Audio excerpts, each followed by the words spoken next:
बूढ़ी माँ की दर्द भरी कहानी।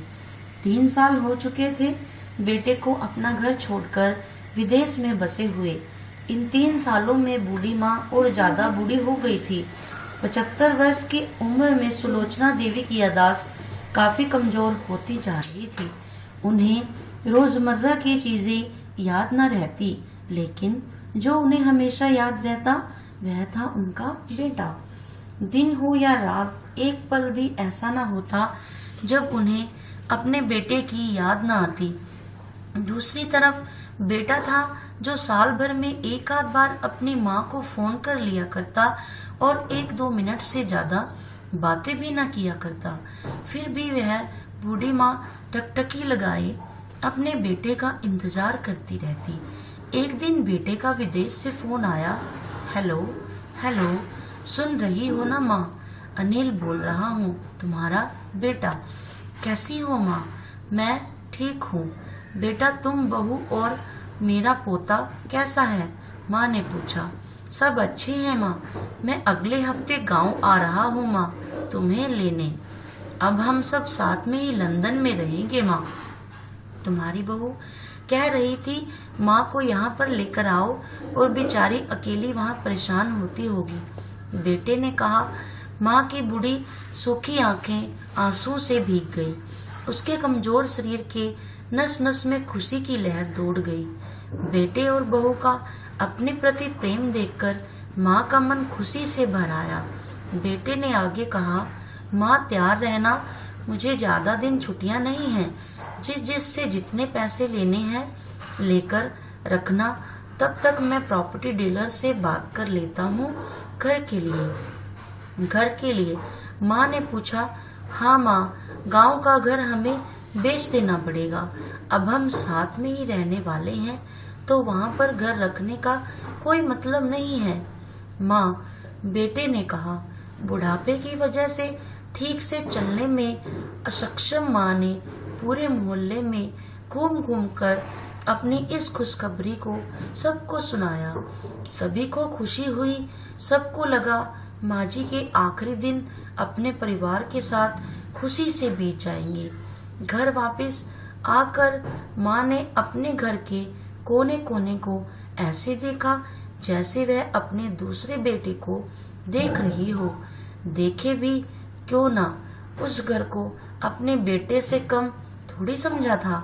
अपने पति के साथ 40 साल यही तो बिताए थे, लेकिन अब मजबूर थे बुढ़ापे के आखिरी साल बेटे और बहू के साथ बिताना चाहती थी।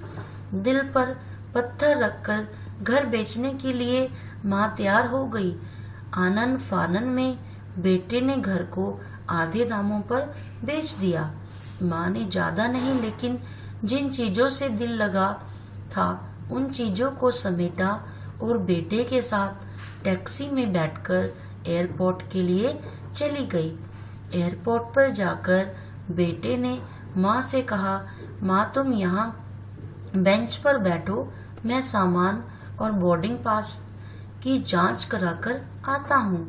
वहाँ वक्त लगता है और खड़ा रहना पड़ता है, तुम्हें तकलीफ होगी, तुम यही आराम करो। मैं यूं गया और यूं आया।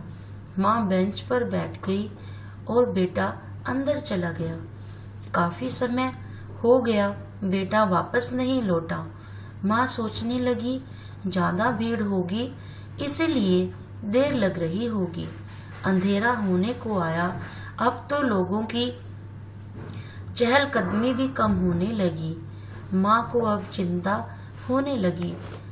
एक कर्मचारी ने आकर पूछा, किससे मिलना है माँ जी आपको? यहाँ पर क्यों बैठी हैं? डरती हुई आवाज में सुलोचना देवी बोली, मेरा बेटा अंदर सामान की जांच कराने गया है, लंदन जा रहे हैं हम। क्या नाम है माँ जी आपके बेटे का? कर्मचारी ने पूछा। अनिल नाम है मेरे बेटे का, सुलोचना देवी ने बताया। कर्मचारी अंदर गया और थोड़ी देर बाद बाहर लौटा। उसने सुलोचना देवी से कहा, माँ जी लंदन जाने वाली फ्लाइट तो दोपहर में ही जा चुकी है और आपका बेटा भी उस फ्लाइट में बैठकर लंदन जा चुका है। अब आपके यहाँ बैठने का कोई मतलब नहीं है। आप भी अपने घर चली जाइए। क्या जा चुका है और मैं घर जाऊं? घर। माँ की आंखों से आंसुओं के सैलाब उठने लगे। जैसे तैसे माँ घर पहुंची, जो अब उसका था ही नहीं, बिक चुका था। वो वहीं बरामदे में तुलसी के पास सो गई। घर के नए मालिक को उस पर दया आई तो एक कमरा किराए से उसको दे दिया। पेंशन के पैसों से खाना और किराए का बंदोबस्त हो जाता था। दिन बीतने लगे। कुछ दिनों बाद घर के नए मालिक ने सुलोचना देवी से कहा, माँ जी, आप अपने रिश्तेदारों के यहाँ पर जाकर क्यों नहीं रहती? इस उम्र में आपके लिए यही अच्छा होगा। अच्छा तो होगा, लेकिन अगर मेरा बेटा वापस आया तो उसका ख्याल कौन रखेगा? मेरा बेटा बहुत भोला है, उसे अपना ख्याल रखना बिल्कुल नहीं आता।